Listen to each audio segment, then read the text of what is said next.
Hey there, my name is Chris Martinez. I am the host of Operation Agency Freedom. And in this episode, I am going to talk about 5 reasons why you cannot find good people to hire. Now, at Dude, we hire a ton of people, which means that we interview a ton of people. And in fact, for every 42 people that we interview, we actually only hire one person. And hiring is not something that I really enjoyed up until a couple years ago. And we all know that if you really want to scale your agency and have the lifestyle that you've always dreamed of, then you are going to need to hire people and build a team for your agency.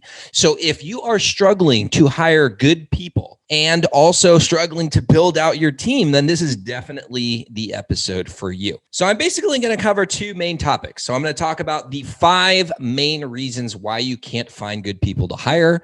And I'm going to talk to you guys about how to fix those 5 problems so that you can actually build a great team and have the agency of your dreams. And at the end of this episode, make sure that you visit our website at dudeagency.io, where you can find the show notes plus all the links that I mentioned. And if you enjoy this episode, please make sure that you subscribe so that you are always the first to know when a new episode is released. So let's head over and start this episode.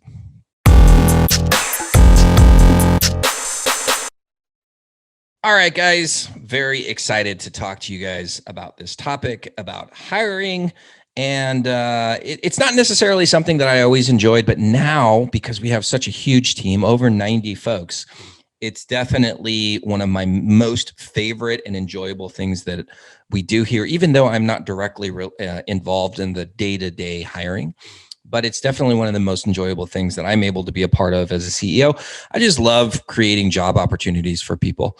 But it is definitely a struggle for agencies. I'm not going to lie. And I can relate to that because it was a struggle for me back when I was getting started as well. And I will notice or note today that the kind of the format for this episode is a little different than previous episodes. I have a new producer, so got to give a shout out to Charlie and his team. And Charlie was talking to me and he's like, mate, your show format needs to be changed. He's like, it's a bit shit right now. You know, that's my best Australian accent. And so he said, you know, he wanted me to have me teach a little bit more. And so that's essentially what we're going to be doing today. And I'm very passionate about this topic. So it's something that I could easily speak on for many, many hours, but we've only got about 20 something minutes here. So let's just jump right into it. Essentially, there are 5 mistakes that I see agencies making when they're doing their hiring. And just to kind of like take a step back before I jump into the 5, you know, hiring is freaking hard. And it's hard not just in our industry. It's hard all across the board. Right. And you even see signs of people or like stuff on the news where McDonald's is offering $15 an hour plus free meals and they still can't find somebody to hire. Right. And whatever your thoughts are on minimum wage or the living wage and whatever, it's irrelevant. It just makes it much more difficult for us to hire and basically for everybody to hire across our industry and in our country, in the United States. We're based in North America. So in the United States and Canada, it's very challenging to hire folks for your agency. And just really quickly, just want you guys to know that when I was in high school, I worked at Chuck E. Cheese's Pizza, which I don't know where you live, but I'm guessing that they have that there. It was my first W-2 job that I had when I was 7. I started when I was 17 and I lasted there for about, I think 9 months. And when I started working there, I was working for $4.54 an hour. And they did that for 90 days. And then there was like a training period. And then I think I got it up to $5.15 an hour, which for me, when I see like $15 an hour to work at McDonald's, I'm like, that is absurd. It also makes me feel very, very old because now I'm like one of those guys like back in my day, I remember when, you know, frankfurters cost a nickel. But anyways, I digress. So let's get into those 5 things as to why it's so hard. And I will say that COVID actually made it harder for people in our industry to hire because developers and designers were in such high demand. And what I've seen is that salaries for at least US based developers and designers exploded because it's just, you know, basic supply and demand. There's a whole lot of people who need to hire developers and designers because everybody's like, hey, I finally need to get my stuff online. And so based on that, salaries went through the roof. But something that's really interesting that happened here in California, at least, is there's a labor code. It's labor code section 515.5. And it basically says that anybody who is not being paid, I think it's $48.84 an hour, is entitled to overtime, even if they're a salaried employee. So the state of California, in their infinite wisdom, said that you have to basically pay your developers or any technical staff, I believe it's right around $90,000 a year plus benefits, or those people can come back and request overtime. Even though they're a salaried employee, which in California, basically, if you're a salaried employee, you're not entitled to overtime. So that does not help anything at all, at least here in California. Who knows if that's going to be impacting the rest of the United States as well? Maybe other states will follow suit. But anyways, number one reason why it's so hard for you to hire people is, first of all, you're trying to find people that are not in your time zone. I would highly recommend that you find somebody in your time zone or that is willing to work your time zone. It's really hard to recruit people when they're having to work at odd hours or like a nighttime shift. And I personal experience, like most of our staff is in Mexico, so same time zones as North America. But when we had teams in the Philippines, it was really, really hard to find staff that was essentially going to work a graveyard shift for them. So the solution for that is only hire people that are in your time zone and can communicate in real time. So you only want to work with people that are on the same hours as you, and ideally where it's not like a night shift, right? So most of us, we kind of think horizontally when we look at hiring folks on the time zone chain, right? So like if they're on the same, almost like latitude, is that latitude, longitude, whatever. If we look to the left or we look to the right, that's the same time zone. That's the time zones that we're looking for. But you should actually look vertically. So instead of going to Asia or Europe, see if there's folks in your time zone vertically. So I'm in North America. So, obviously Mexico is still part of North America, but I went south and I found people in Tijuana, which is the same time zone as San Diego.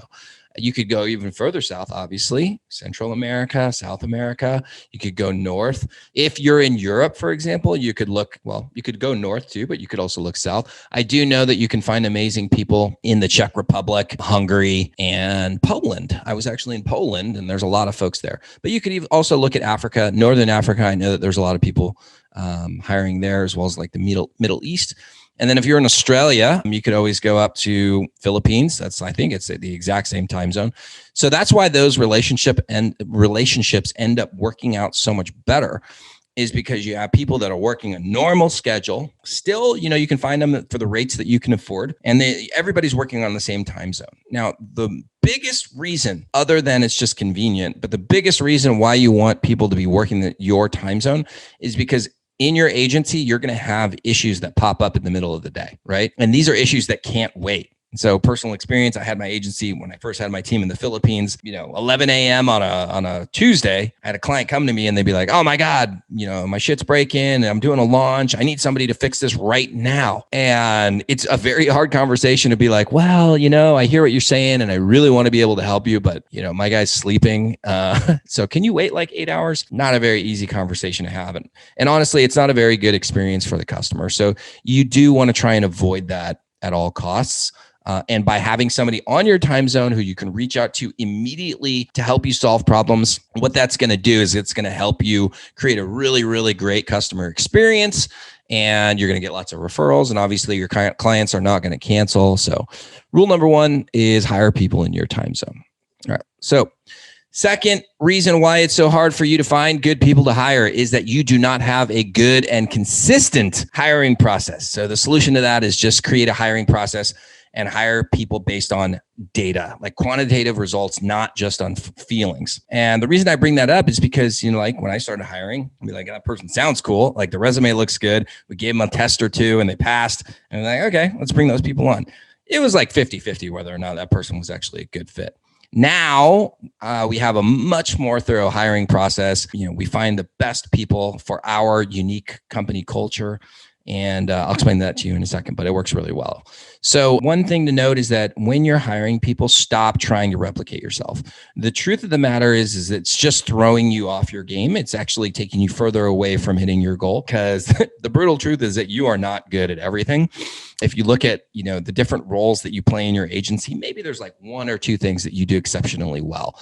So instead of trying to replicate yourself, identify what you suck at and then find people that can fill in those roles and do the things that you suck at way better than you. That's going to ultimately help you grow. So in the actual step-by-steps of the steps that you're taking to hire people, you do want to make sure that you are using the same process every single time. And not only is that going to be very efficient, but it's going to help you to eliminate biases. So you essentially, when you're doing your hiring process, the other big thing is that you want to make sure that you're not trying to prove that somebody that you found is a great hire. You are essentially doing the opposite. You're trying to eliminate bad candidates. You're trying to prove that these people are not a good fit, right? Overcome your intuition. Intuition is good, but you shouldn't just go by intuition. You really do need to have a solid process that's fact-based. So here's our hiring process in a nutshell. So first thing, we have the job post. Inside the job post, we have like a test, right? So we say you have to reply with this. Like easy one is like put your resume in a PDF and then have this in the subject, right? You'd be shocked at how many people can't pass that test. Next thing is if they pass that, we give them an email questionnaire. They have like 1 or 2 days to reply. We don't say that they have 1 or 2 days to reply, but if they take a long time, we know that they're not serious. So we discard that candidate. After they pass the email questionnaire, we have a 15-minute phone interview. It's a phone interview, not a Zoom interview, because we don't want to see the person. We want to eliminate any biases. We always ask them the same questions, right? We're also taking notes. They pass that. They sound like a good person. They're nice. We give them 3 tests. Okay. So the first one is a technical test. So we use a service called testdome.com. Send them an online test. It's the same test that goes out to every developer, every designer, every project manager. We see how they do. It's timed. Obviously, there's a score. So if they pass that, then we'll actually have them do a build or a design, right? So if it's a web developer, we'll have them build out a website using a theme that we use or something to that effect. If they pass that and they hit the deadline, that's the biggest one, is if they miss the deadline by 1 second, we do not move forward with that candidate. We are so obsessed with hitting deadlines, and that's a part of our company culture, that they can't miss deadlines. And keep in mind that the best that somebody's ever going to perform is in the interview. So if they miss a deadline in an interview, just imagine it's going to be 10 times worse if you actually decide to hire that person. So that's the second part. And then the third test is what we call a psychometric exam. Now, a psychometric exam is looking at their IQ, it's looking at their personality, it's looking at their values, and it's also basing it on their age and the type of role that they're looking to fill. So a psychometric for a salesperson is going to be very different from a developer versus a designer. You can use a service called Criteria Corp here in the States. It's not cheap. I think it's like $300 a test, but what's the cost if you hire the wrong person? It's a lot more than $300. So I do say that's one of the most important things that you can do. So if they pass all 3 of those tests, the online technical test, the job specific test, and the psychometric, we move them to the final round, which is a multi-person interview where they meet with at least 4 people. Each person's interviewing them about something different in their personality, making sure that it's a good fit. And then at the end of the interview, everybody has to agree that this is going to be 1, somebody that they absolutely want on their team, and 2, that's somebody that they would love to work for one day. If that person happens to, do amazingly well, which we hope, and they become a manager, that everybody would be comfortable working for that individual. They pass all of that, then we make them the offer. And by that time, they're already so emotionally invested in the interview process that they absolutely want the job. And so then they usually start. Now, some people, of course, do say no for whatever reason, but that's good. It's somebody that doesn't really want to be working for us. So it ends up working out anyways. All right. So problem number 3 of why you're having such a hard time hiring people is that you are hiring based on technical skills. And this is another big, big mistake that I personally made as well. You really do need to hire on technical skills second and the soft skills first. So what are soft skills? Soft skills are basically like their personality. Are they a good human being? Are they nice? Are they kind? Do they care about other folks? And the reason why soft skills are so important, and if you've ever managed a team of people for any period of time, you know that having a bad person on the team can absolutely destroy all of your progress. And in my personal opinion, it's because you can always train somebody to have better technical skills. But if they are an asshole, they will always be an asshole. And I do not tolerate that personally. Like, life's too short to be working with freaking assholes. So I'd rather find out in the interview process and then just get them the hell out, because I don't need those people in my life. I've had them before. Personally, if there was ever an asshole that we hired into the company, I hired them. So I have nobody to blame for any past assholes that came through. It's all my fault. But the easiest way to avoid this is you basically just use that psychometric exam. So the psychometric exam is going to help you identify any red flags specific to that job and specific to your company culture. So if you guys are like totally like free spirited and like everybody gets along and you go out for drinks and whatever, like if it's a very social environment, then you can identify that in the psychometric. So again, Criteria Corp would be who I recommend for that. It's pricey, but it's 100% worth it. All right. So that's the third one. So let's get into the fourth one. So the fourth problem is that you don't know your budget. You don't know your cost of goods that you're using right now for your labor budget, and you don't know what you can afford to pay people. So the first thing, or the way that you solve this, is that you track your cost of goods. Just to make it very simple, cost of goods is the labor and any additional software that specifically goes to doing your client projects. That's our cost of goods in the agency space. So you do not want to spend more than 30% of your revenue on your COGS, on your production labor and that software. So that's one thing that you need to know. So when you're hiring for these people, make sure that you have the right budget. So if you run those numbers, you should see, this is what I can afford to pay for that individual. Maybe you're paying too low, or maybe you don't have the budget and you're trying to find somebody in an area where it just doesn't make sense. You know, the labor market has its own rates, and maybe you just can't afford people in the places that you're looking to hire them at. So you do want to make sure that you are pricing, well, if you are budgeting appropriately and offering good rates for the people that you're looking to work with. Of course, if you are under on your job post, if the salary that you're posting is too low, obviously just raise it, right? If you have the budget, spend the money and get the other people. It's the best investment that you can make. That one individual who can help you in the agency is going to take so much off your plate.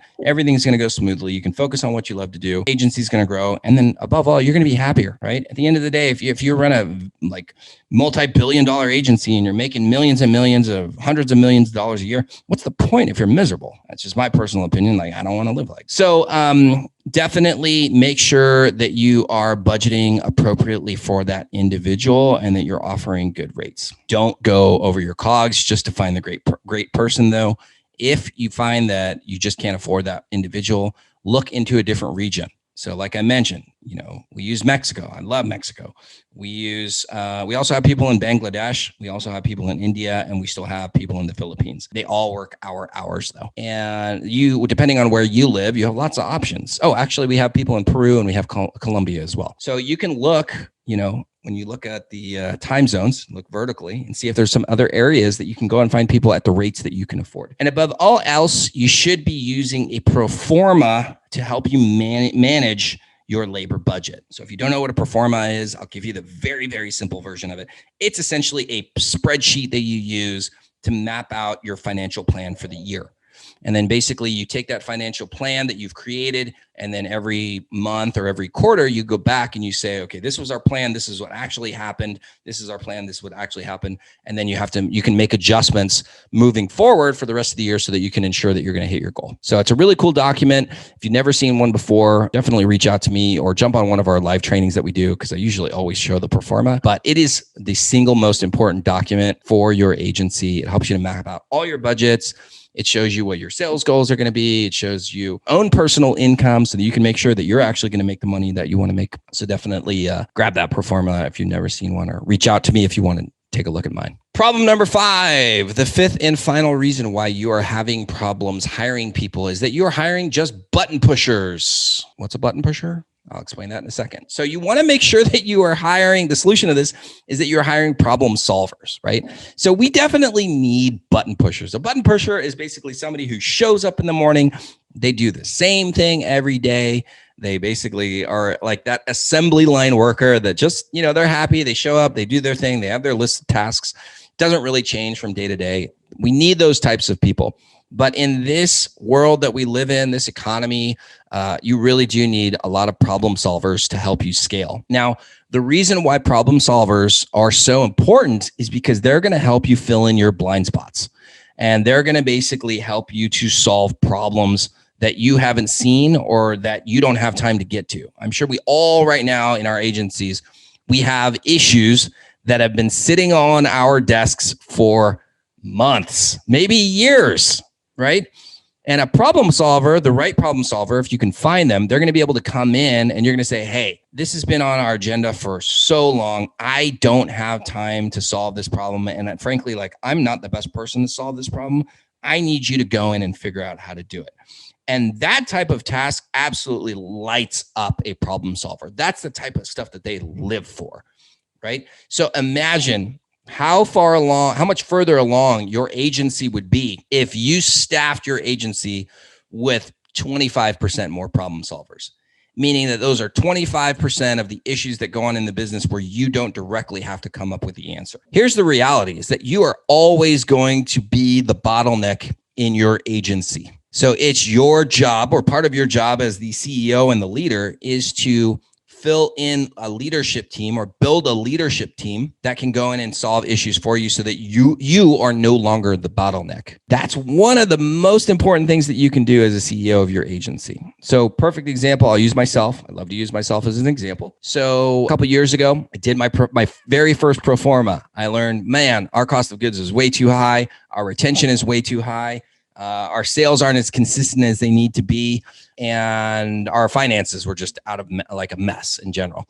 So very quickly, I identified some people that were already working in the company. And I said, let's move them into these roles. Oh, the operations was also not moving as smoothly as we needed it to. And so I said, okay, Aaron, you've been working with us for 4 years. You're absolutely amazing. How would you like to run our customer experience team? Because we have this massive churn problem and I need you to figure out how to keep our clients happy. And obviously I've been trying and I suck at it. So, here's the bar. I need you to get it down to at least 10% and ideally down to 8% or less. Literally the first month, she took our churn from 16% down to 10%. Now, I won't go into the details, but if you can reduce your churn by 6%, you're going to make a ton more money and you're going to be much more profitable. Just as a general rule of thumb, don't lose fucking customers. Do not lose customers ever. Okay. And so she was able to do that in the first month. And then she got it down over the course of 2020. We were under 8%, which is absolutely phenomenal, basically slashed in half.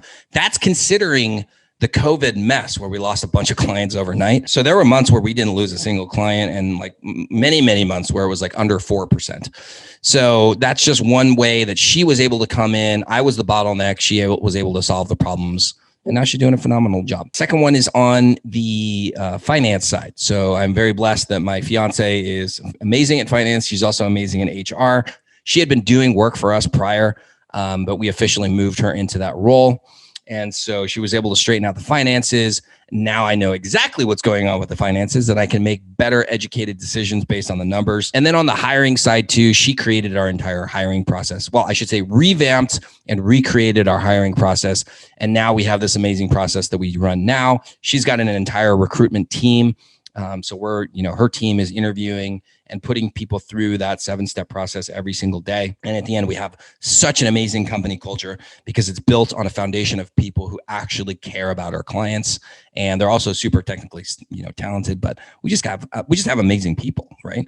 So it just makes my job easier because like one of the things that we preach is like, our job is to find amazing people and empower them to do amazing shit and then just get the fuck out of the way, right? Like if you have amazing people on your team, you really don't have to do much managing. It's more of just making sure that everybody is in aligned with and understands the vision of the company. And then you just give them the tools to just make it happen. And so I'm very blessed that, she was able to find amazing people and create this amazing hiring process. And now I can focus on more of the fun stuff. It's not all fun, but I get to focus on more of the fun stuff. And then the final thing is the final example, I should say, is David Magana. So he was a pod leader with us and we approached him and we said, hey, we're looking for an operation manager. We think you would be a great fit at this role. Over like 3 or 4 months, we basically mapped it out. He started, we were interviewing him the whole time and then he slid into that role. And that was amazing because the team now had somebody who was essentially like one of their own who had grown into a leadership position. And David, embodies all of the values that we like. He was absolutely phenomenal at promoting people from his team to get other roles. He was just a great leader, stays late, whatever, does whatever he needs to do to support his people. And so now people were more engaged, and now they were like, wow, this is amazing. Like, I really do have other opportunities. And he's created so many cool reports that we use to measure how we're performing on the operation side. So those 3 people that we were able to promote just did an absolutely phenomenal job. And so now my roles in the company are mainly to manage the sales. So we have a sales executive. So soon we'll be bringing on another person. Eventually I'm going to get myself out of that role. And I also work on the marketing team too. So helping to generate leads and bring more traffic to the website. So those are 2 things that I enjoy. I don't know how much longer I'm personally going to be in those roles. As we grow, I feel like I'm becoming a bottleneck again. So I'm going to have to put people into that position. So ultimately, the more problem solvers that you can bring into your company, the easier it's going to be for you to eliminate all those bottlenecks that you absolutely are responsible for. Even if you're not directly creating them, you are absolutely responsible for the bottlenecks and removing them. So the more problem solvers that you have in your agency, the better off the agency is going to perform, and you're going to be able to grow a whole lot faster. So those are essentially the 5 big reasons why you can't find people to hire, and specifically how to fix them. So I hope you enjoyed this episode. I did reference a lot of tools that you can use. So make sure that you check those out on the podcast page and in the show notes. And with that being said, I will see you on the next episode. Thank you so much for listening. If you enjoyed this episode, it would mean so much to me if you could share it with your friends, family, and basically anyone who will find the same value in this episode that you did. And to get the latest from me, then let's definitely connect on social media. You can go to Facebook, facebook.com/Dude Agency, or Instagram @dudeagency.io, or you can check us out on YouTube on our YouTube channel. And then, of course, you can always visit our website at dudeagency.io, where you can see all of our other episodes of Operation Agency Freedom. You can also register for any live trainings that we have going on how to run a highly profitable agency. And of course, you can see how we help digital agencies with the people, the processes, and the education so that they can take on more projects and scale profitably. Thanks again, and I will see you next time.